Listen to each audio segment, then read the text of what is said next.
Ginugunita natin ngayon ang ika-152 anibersaryo ng kaarawan ng ating pambansang bayani na si Gat Jose Rizal. May news to go si Haji Rieta. Maaga pa lang nilinis na ang buong paligid ng bantayog ni Dr. Jose Rizal sa Luneta. Ngayong araw kasi ang ika-152 anibersaryo ng kapanganakan ng ating pambansang bayani. Ang mga bulaklak na ito, maagang nagsidatingan mula sa mga nag-alay.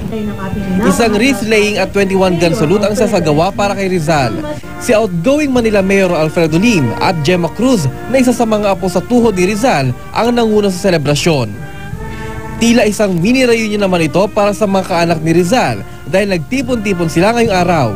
Ngunit napapansin namin na yung pagtuturo tungkol sa buhay at mga kaisipan ni Rizal ay para bang napakaikli na, di ba? At marami sa mga kabataan nang alam lang ay si Rizal ay maraming naging nobya o yung ganun ba? Hindi nila talaga alam yung bakit si Rizal ay dinadakila ng mga Pilipino.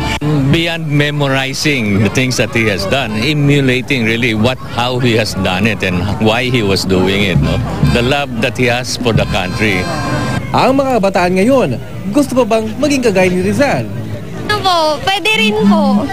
Pero po sa panahon po ngayon kasi, mas gusto ko na lang po maging ordinaryong tao.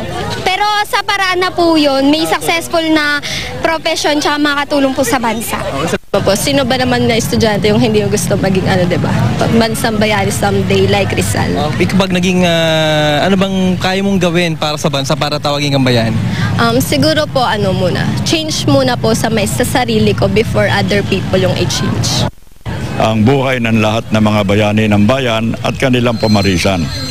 O para sila naman, pamarisan din yung susunod sa kanilang mga kabataan. June 19, 1861, pinanganak si Rizal sa Calamba, Laguna. Pangpito siya sa 11 magkakapatid. Haji Rieta, GMA News.